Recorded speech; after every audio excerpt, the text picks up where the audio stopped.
ആശ്വാസം നേടാം. ഹൃത്തിനുള്ളിൽ ജീവൻ നൽകും വചനം, തിരുവചനം. പിതാവായ ദൈവത്തിൻ്റെ സ്നേഹവും പുത്രനായ യേശുക്രിസ്തുവിൻ്റെ കൃപയും ആശ്വാസദായകനായ പരിശുദ്ധാത്മാവിൻ്റെ സഹവാസവും ശാലോം പ്രേക്ഷകരായ നിങ്ങളുടെ കൂടെ എപ്പോഴും ഉണ്ടായിരിക്കട്ടെ. ദൈവവചനം ശ്രവിച്ച വചനം തിരുവചന ശുശ്രൂഷയിൽ നമുക്കും പങ്കുചേരാം. യെശയ്യാ പ്രവാചകന്റെ പുസ്തകം 9-ാം അധ്യായം 6-7 തിരുവചനങ്ങൾ. എന്തെന്നാൽ നമുക്ക് ഒരു ശിശു ജനിച്ചിരിക്കുന്നു, നമുക്കൊരു പുത്രൻ നൽകപ്പെട്ടിരിക്കുന്നു, ആധിപത്യം അവൻ്റെ ചുമലിലായിരിക്കും.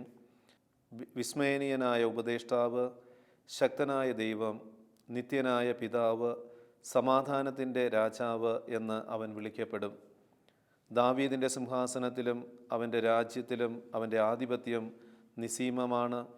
അവൻ്റെ സമാധാനം അനന്തവും, നീതിയിലും ധർമ്മത്തിലും എന്നേക്കും അത് സ്ഥാപിച്ച് പരിപാലിക്കുവാൻ തന്നെ സൈന്യങ്ങളുടെ കർത്താവിൻ്റെ തീഷ്ണത ഇത് നിറവേറ്റും. ക്രിസ്തുവിൽ സ്നേഹമുള്ളവരെ, ഈ വചനഭാഗം ക്രിസ്തുവിന് മുമ്പ് BC 700 വർഷങ്ങൾക്ക് മുമ്പ് യെശയ്യാ ദീർഘദർശിയിലൂടെ ദൈവത്തിൻ്റെ പരിശുദ്ധാത്മാവ് വെളിപ്പെടുത്തി കൊടുത്ത ഒരു പ്രവചനമാണ്. യേശു രാജാവാണെന്നും യേശുവിൻ്റെ രാജ്യത്തിൻ്റെ പ്രത്യേകതകൾ എന്തൊക്കെയാണെന്നും ആ രാജ്യത്വത്തിൻ്റെ അടയാളങ്ങൾ എന്തൊക്കെയാണെന്നും പ്രവാചകന്മാരിലൂടെ ദൈവം മുൻകൂട്ടി ഈ ലോകത്തിന് വെളിപ്പെടുത്തി കൊടുത്തുവെന്ന് നമുക്ക് കാണാനായിട്ട് സാധിക്കും. യേശുവിൻ്റെ വരവിന്, യേശു ഈ ഭൂമിയിലെ മനുഷ്യനായി കടന്നു വരുന്നതിന് മുമ്പ് BC 522 സക്രിയ പ്രവാചകൻ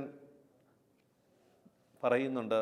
സക്രിയ പ്രവാചകൻ്റെ പുസ്തകം 14-ാം അധ്യായം 9-ാം വാക്യത്തിൽ, കർത്താവ് ഭൂമി മുഴുവൻ്റെയും രാജാവായി വാഴും. അന്ന് കർത്താവ് ഒരുവൻ മാത്രമേ ഉണ്ടായിരിക്കുകയുള്ളൂ, അവിടത്തേക്ക് ഒരു നാമം മാത്രവും. കർത്താവായ യേശുവാണ് ഏക രാജാവെന്ന് വിശ്വാസികളായ നമുക്ക് ബോധ്യമുണ്ടായിരിക്കണം. കാരണം രാജാക്കന്മാരുടെ രാജാവാണ് അവൻ. ക്രിസ്തു രാജൻ എന്നൊക്കെ നമ്മൾ മുദ്രാവാക്യമൊക്കെ വിളിക്കാറില്ലേ? ഈ രാജ്യത്വത്തിൻ്റെ പ്രത്യേകതകൾ, ഈ രാജ്യത്വം, ഈ രാജാവിൻ്റെ ഇടപെടലുകൾ എന്തൊക്കെയാണെന്ന് നമ്മൾ തിരിച്ചറിയുന്നുണ്ടോ? അവൻ രാജാവാണെങ്കിൽ നമ്മുടെ ജീവിതത്തിൽ പിന്നെ എന്തിനാണ് നമ്മൾ നിരാശപ്പെടുന്നത്, ആകുലപ്പെടുന്നത്, കുറ്റബോധത്തിന് അടിമപ്പെടുന്നത്? ഈ രാജാവ് നമ്മുടെ ജീവിതത്തിലുണ്ടെങ്കിൽ, അവനൊരു ബലമായി നമ്മുടെ ജീവിതത്തിലുണ്ടെങ്കിൽ പിന്നെ നമ്മൾ എന്തിന് ഭയപ്പെടുന്നു? പ്രിയമുള്ളവരെ, നമ്മൾ ഈ ദിനത്തിൽ ക്രിസ്തു രാജ്യത്വത്തിൻ്റെ ആ നിലപാടുകൾ, ആ ഇടപെടലുകൾ, ക്രിസ്തുവിൻ്റെ രാജ്യത്വത്തിലെ അടയാളങ്ങൾ ഒന്ന് ഈ തിരുവചനത്തിലൊന്ന് കണ്ടുമുട്ടാനായിട്ട് നമുക്ക് സാധിക്കും. യേശു രാജാവാണെന്ന് തെളിയിക്കുന്നതായിരുന്നു യേശുവിൻ്റെ ജീവിതത്തിലുടനീളം നടന്ന സംഭവങ്ങൾ. യേശുവിൻ്റെ ജനനം പോലും രാജാവിൻ്റെ ആ ഒരു അടയാളമായിരുന്നു എന്ന് കാണാനായിട്ട് സാധിക്കും. കാരണം യേശുവിൻ്റെ ജനനം ദാവീദിൻ്റെ ആ രാജകീയ വംശാവലിയിലാണ്. മത്തായിയുടെ സുവിശേഷത്തിൽ 1-ാം അധ്യായം 1 പറയുന്നുണ്ട്, അബ്രഹാത്തിൻ്റെ പുത്രനായ ദാവീദിൻ്റെ പുത്രൻ യേശു ക്രിസ്തുവിൻ്റെ വംശാവലി എന്നാണ് മത്തായി സുവിശേഷകൻ പോലും ആ യേശുവിൻ്റെ ആ വംശാവലി പറയുമ്പോൾ പറയുന്നത്. കാരണം യേശുവിൻ്റെ ജനനം ദാവീദിൻ്റെ വംശം എന്ന് പറയുമ്പോൾ അത് രാജാവിൻ്റെ ഒരു അടയാളമായിട്ടാണ് കാണുന്നത്. മത്തായിയുടെ സുവിശേഷം 9-ാം അധ്യായം 27 നമ്മൾ കാണുന്നുണ്ട്, യേശു അവിടെ നിന്ന് കടന്നു പോകുമ്പോൾ 2 അന്ധന്മാർ അവർ വിളിക്കുകയാണ്, ദാവീദിൻ്റെ പുത്ര, ഞങ്ങളിൽ കനിയണമേ. അവർ കരഞ്ഞപേക്ഷിച്ചുകൊണ്ട് അവനെ അനുഗമിക്കുകയാണ്. ദാവീദിൻ്റെ പുത്രൻ, കാരണം അവൻ രാജാവാണ്, അവൻ ഞങ്ങളെ സൗഖ്യപ്പെടുത്തുവാൻ ശക്തിയുള്ള ദൈവമാണെന്ന് ഈ അന്ധന്മാർ വിശ്വസിച്ചിട്ടുണ്ട്. വീണ്ടും അന്ധനും ഊമനും ആയ പിശാച് ബാധിതനെ യേശു സുഖപ്പെടുത്തിയപ്പോൾ ജനക്കൂട്ടം മുഴുവൻ അത്ഭുതപ്പെട്ട് പറയുകയാണ്. മത്തായിയുടെ സുവിശേഷത്തിൽ 12-ാം അധ്യായം 23 ഇവനായിരിക്കുമോ ദാവീദിൻ്റെ പുത്രൻ?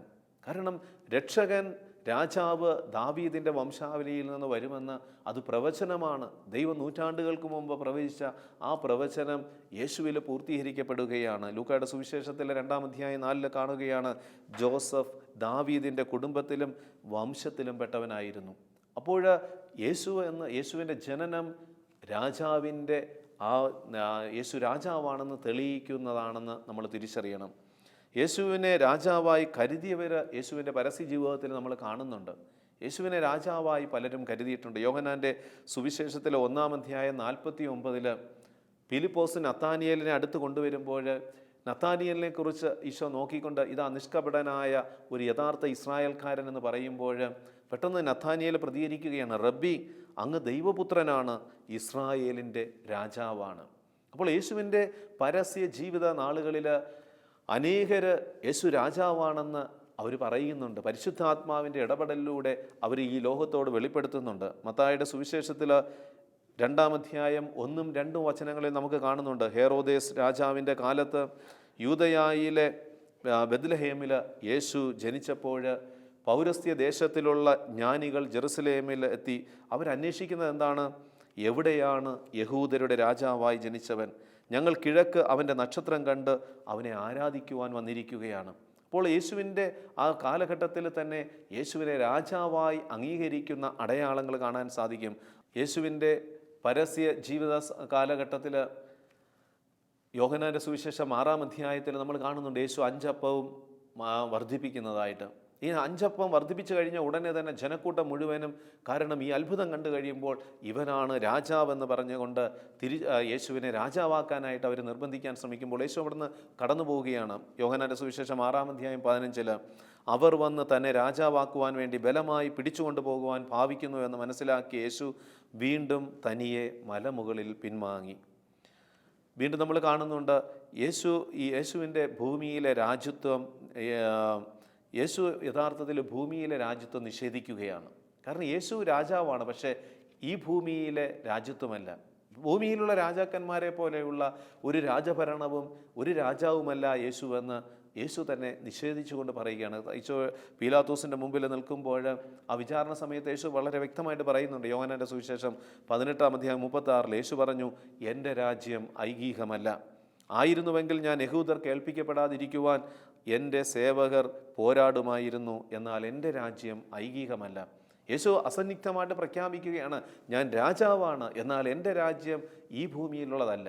ഈ ഭൂമിയിലെ കെട്ടിപ്പൊക്കുന്നതും വെട്ടിപ്പിടിക്കുന്നതും രാജ്യം നിലനിർത്തുവാൻ ശത്രുക്കളെ നശിപ്പിക്കുന്ന ഒരു രാജാവല്ല.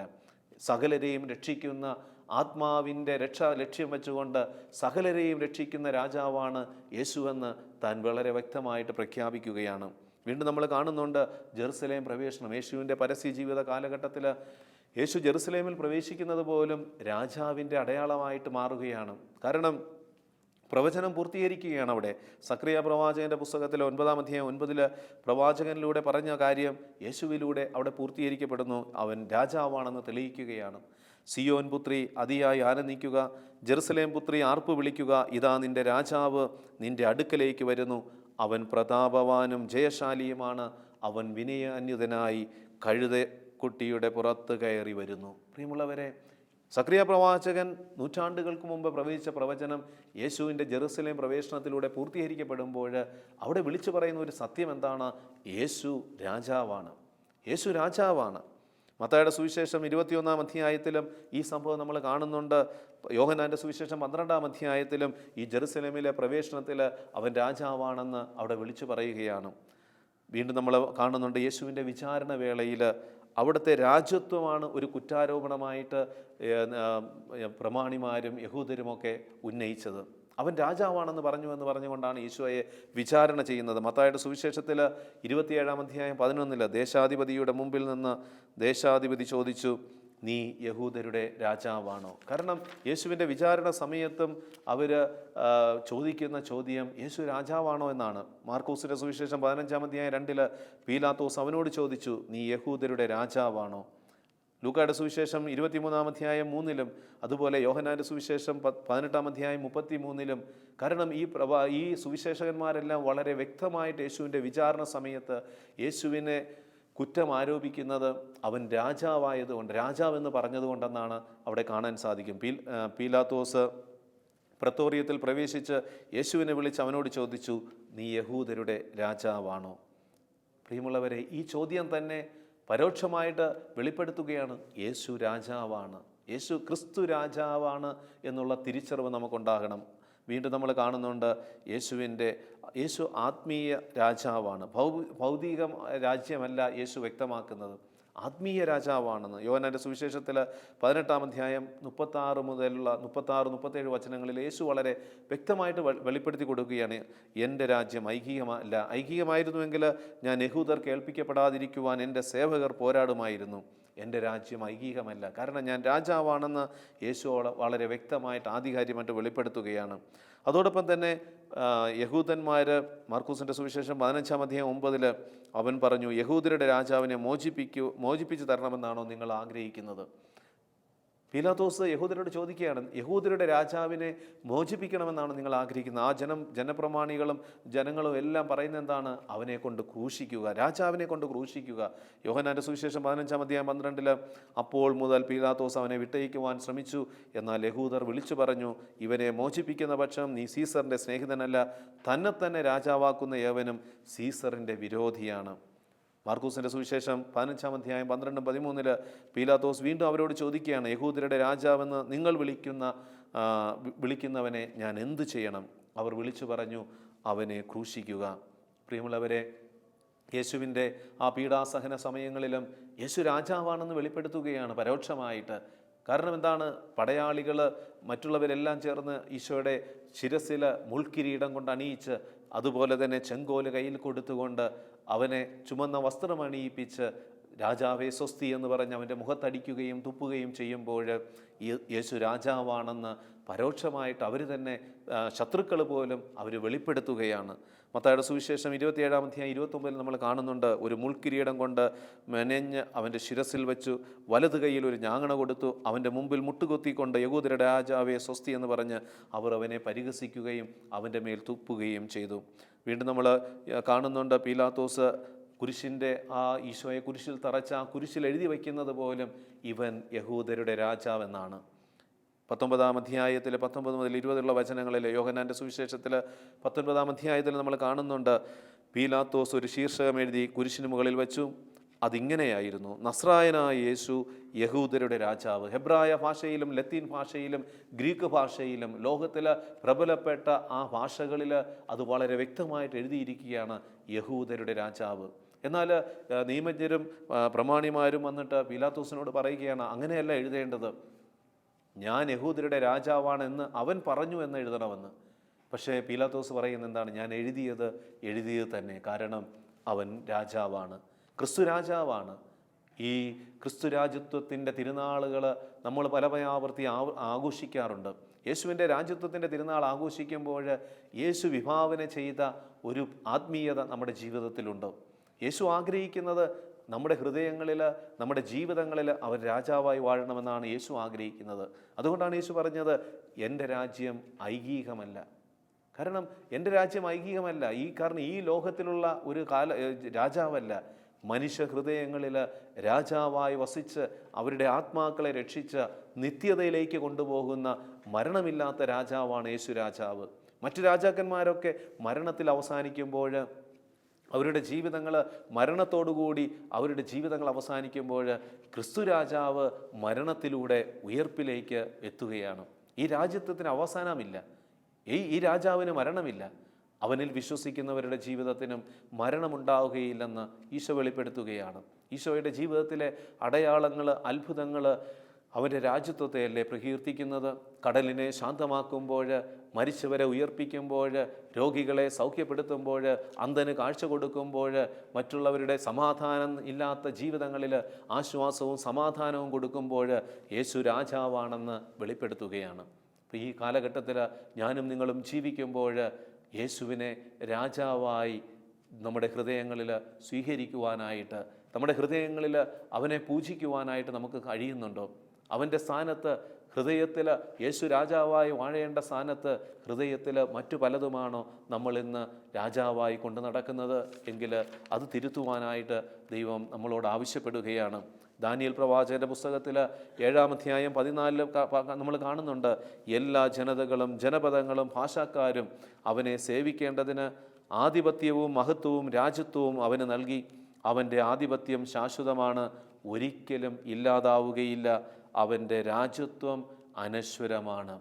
ദാനിയേൽ പ്രവാചകനിലൂടെ പരിശുദ്ധാത്മാവ് വെളിപ്പെടുത്തിയതാണ്. കാരണം എല്ലാ ജനതകളും ജനപദങ്ങളും ഭാഷക്കാരും അവനെ സേവിക്കേണ്ടതിന് ആധിപത്യവും മഹത്വവും രാജ്യത്വവും അവന് നൽകി. അവൻ്റെ ആധിപത്യം ശാശ്വതമാണ്, ഒരിക്കലും അത് ഇല്ലാതാവുകയില്ല. അവൻ്റെ രാജ്യത്വം അനശ്വരമാണ്. യേശുവിനെ രാജാവായി നമ്മുടെ ഹൃദയത്തിൽ സ്വീകരിച്ചു കഴിഞ്ഞാൽ നമ്മൾ അനശ്വരതയുടെ ജീവിതത്തിലേക്ക്, രാജ്യത്തിലേക്കാണ് നമ്മൾ പ്രവേശിക്കുന്നത്. കാരണം ഈ രാജാവ് കൊണ്ടുപോകുന്നത് അനശ്വരതയിലേക്കാണ്, നിത്യതയിലേക്കാണ്. ഈ രാജാവിനെയാണ് നമ്മുടെ ഹൃദയത്തിൽ കൊണ്ടു നടക്കേണ്ടത്. തിമോത്തിയോസിന് എഴുതിയ 1-ാം ലേഖനത്തിൽ 6-ാം അധ്യായം 14-15 വചനങ്ങൾ, കർത്താവായ യേശുക്രിസ്തു പ്രത്യക്ഷപ്പെടുന്നത് വരെ പ്രമാണങ്ങളെല്ലാം നിഷ്കളങ്കമായും അന്യൂനമായും നീ കാത്തു സൂക്ഷിക്കണം. വാഴ്ത്തപ്പെട്ടവനും ഏക പരമാധികാരിയും രാജാക്കന്മാരുടെ രാജാവും പ്രഭുക്കളുടെ പ്രഭുവുമായ ദൈവം യഥാകാലം ഇത് വെളിപ്പെടുത്തി തരും. വെളിപാട് പുസ്തകത്തിൽ നമ്മൾ കാണുന്നുണ്ട്. വെളിപാട് പുസ്തകത്തിൽ ഈ രാജാവിൻ്റെ ഇടപെടലുകൾ. വെളിപാട് 3:20 വചനം പറയുകയാണ്, ഇതാ ഞാൻ ഹൃദയ കവാടത്തിൽ വന്ന് മുട്ടുന്നു, ആരെങ്കിലും എൻ്റെ സ്വരം ശ്രവിച്ച് വാതിൽ തുറന്നു തന്നാൽ ഞാൻ അവൻ്റെ ഉള്ളിൽ പ്രവേശിക്കും, അവനോടൊപ്പം വസിക്കും, അവനെ നിത്യതയിലേക്ക് കൊണ്ടുപോകും. കാരണം ഇതാണ് ഈ രാജാവിൻ്റെ പ്രത്യേകത. അതാണ് ലോകത്തിലുള്ള അധികാരികൾക്ക് വേണ്ടി നമ്മുടെ ഹൃദയം കൊടുത്താൽ, ലോകത്തിലുള്ള ഭരണാധികാരികൾക്ക് വേണ്ടി നമ്മുടെ ജീവിതം കൊടുത്താൽ നമ്മുടെ ജീവിതം ഈ ലോകത്തിലും അവസാനിക്കുന്നതായി മാറും. എന്നാൽ യഥാർത്ഥ രാജാവായ, പാപത്തെയും മരണത്തെയും തോൽപ്പിച്ചുയർത്തെഴുന്നേറ്റ് ജീവിക്കുന്ന യേശുരാജന് ഹൃദയം കൊടുത്തു കഴിഞ്ഞാൽ നമ്മുടെ ജീവിതങ്ങൾ അഭിഷേകമായി, അനുഗ്രഹമായി, കൃപയായി രൂപാന്തരപ്പെടുമെന്ന് അനേകരുടെ സംഭവങ്ങൾ പഠിപ്പിക്കുകയാണ്. ഈ രാജാവിന് കഴിയാത്തത് മറ്റെന്തുണ്ട്? ഈ രാജാവിന് അസാധ്യമായിട്ട് എന്തുണ്ട്? ഈ രാജാവിന് വേണ്ടി നമ്മൾ നമ്മുടെ ജീവിതങ്ങൾ സമർപ്പണം ചെയ്താൽ ഈ രാജാവ് നമ്മളെ നിത്യതയിലേക്ക്, രക്ഷയിലേക്ക് നയിക്കും. ജീവിതത്തിലെ പ്രതിസന്ധികൾ, പ്രശ്നങ്ങൾ, പ്രതികൂല സാഹചര്യങ്ങൾ അഭിമുഖീകരിക്കുന്ന വ്യക്തിയാണെങ്കിൽ ക്രിസ്തുവിനെ ഹൃദയത്തിലെ രാജാവായി സ്വീകരിക്കുക. പ്രശ്നങ്ങളെ മാറ്റുവാനായിട്ടുള്ള കഴിവുള്ള ഒരു രാജാവ് നിൻ്റെ ഉള്ളിലുണ്ടെന്ന് തിരിച്ചറിഞ്ഞാൽ പിന്നെ പുറമേ ഉള്ളതെല്ലാം മാറിപ്പോകും. കാരണം കടലിനെ ശാന്തമാക്കിയവന് നിൻ്റെ ജീവിതത്തിലെ പ്രക്ഷുബ്ധമായ പ്രശ്നങ്ങളെ ശാന്തമാക്കാനായിട്ട് കഴിവില്ലെന്ന് നീ കരുതുന്നുണ്ടോ? കടലിനെ ശാന്തമാക്കിയവന്, പ്രകൃതിയെ നിയന്ത്രിക്കുന്നവന്, ഈ പ്രപഞ്ചത്തെ മുഴുവനും ഒരു അങ്കുലി ചലനം കൊണ്ട് നിയന്ത്രിക്കുന്ന ശക്തനായ രാജാതിരാജനായ യേശു രാജാവ്, അവനാണ് നിൻ്റെ ഹൃദയത്തിൽ രാജാവായി വാഴുന്നുണ്ടെങ്കിൽ നീ പിന്നെ എന്തിനു ഭയപ്പെടണം?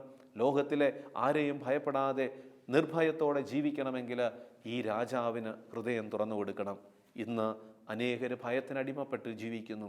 അനേകർ പലതരത്തിലുള്ള ദാരിദ്ര്യത്തിൻ്റെ തലത്തിൽ ജീവിക്കുന്നവരുണ്ട്, രോഗത്തിൻ്റെ അവസ്ഥയിൽ ജീവിക്കുന്നവരുണ്ട്, നിരാശയുടെ അവസ്ഥയിൽ ജീവിക്കുന്നവരുണ്ട്. നിങ്ങളുടെ ഹൃദയം യേശുരാജന് തുറന്നു കൊടുത്താൽ, അവൻ നമ്മുടെ ഹൃദയത്തിലേക്ക് കടന്നു വന്നാൽ നമ്മുടെ ജീവിതം അനുഗ്രഹമായിട്ട് മാറും. ഓരോ നാളുകളിൽ ക്രിസ്തുരാജൻ്റെ തിരുനാളുകളൊക്കെ ആഘോഷിച്ച് ബാഹ്യമായ ആചാര അനുഷ്ഠാനങ്ങളിൽ മാത്രം ഒതുങ്ങിക്കൂടി ഒരു ജീവിത ശൈലിയിൽ നമ്മൾ പോകുന്നുണ്ടെങ്കിൽ ക്രിസ്തുരാജൻ നമ്മളിൽ സംപ്രീതനാവുകയില്ല. അവനാഗ്രഹം നമ്മുടെ ഹൃദയങ്ങളിൽ വാഴാനാണ്. അവനാഗ്രഹം നമ്മുടെ ഹൃദയങ്ങളിൽ വന്ന് വസിച്ച് നമ്മളെ വീണ്ടെടുക്കുവാനാണ്. അവന് വേണ്ടി ഹൃദയം തുറന്നു കൊടുക്കാതെ രാജാവെന്ന് പറഞ്ഞ് പുറത്ത് നമ്മൾ ആർഭാടം നടത്തിയിട്ട് ആഘോഷിച്ചിട്ട് ഒരർത്ഥവുമില്ല. ഹൃദയത്തിൽ വന്ന് വസിക്കുവാനായിട്ടാണ് ക്രിസ്തുരാജൻ ആഗ്രഹിക്കുന്നത്. അധ്വാനിക്കുന്നവരും ഭാരം വഹിക്കുന്നവരുമായ നിങ്ങളെല്ലാവരും എൻ്റെ അടുക്കൽ വരുവിൻ, ഞാൻ നിങ്ങളെ ആശ്വസിപ്പിക്കാമെന്ന് പറയുന്ന മത്തായിയുടെ സുവിശേഷം 11-ാം അധ്യായം 28 മുതലുള്ള വചനങ്ങളിൽ ഈ ആശ്വസിപ്പിക്കുന്ന രാജാവാണ് ക്രിസ്തു രാജാവ്.